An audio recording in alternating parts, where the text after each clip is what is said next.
Čaute ľudia, moje meno je Fedox a ja vás vítam u tohto nového videa.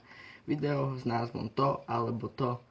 Na Facebook som vám dal status o tom, že máte mi napísať napríklad auto alebo motorka a ja si z toho jednu vyberiem. Môžeme začať. Takže YouTube alebo telka. Telku až tak nepozerám, tak asi ten YouTube. Milujúca frajerka alebo luxusný dom. Poďme sa nad tým zamyslieť. Keby mám luxusný dom, tak mám aj viac frajeriek. Samozrejme. Ale jedna milujúca.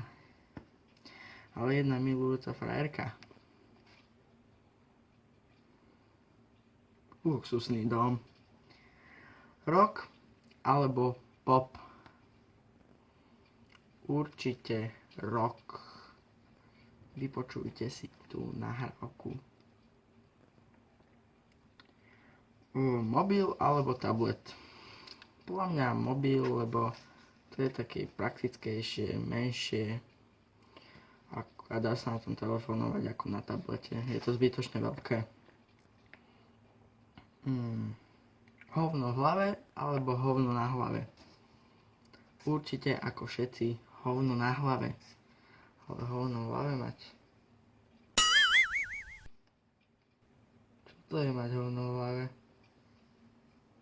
Neviem. McDonald alebo KFC? McDonald. Zobudiť?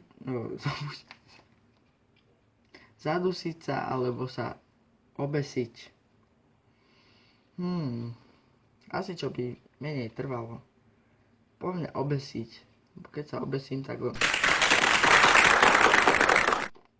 a umriem. Ale kebyže sa mám zadusiť, tak čo by som stála?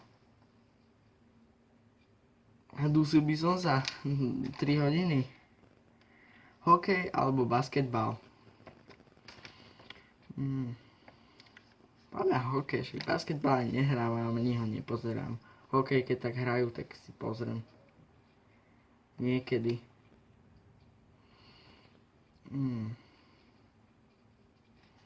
Dobre. 5 alebo 6. 9.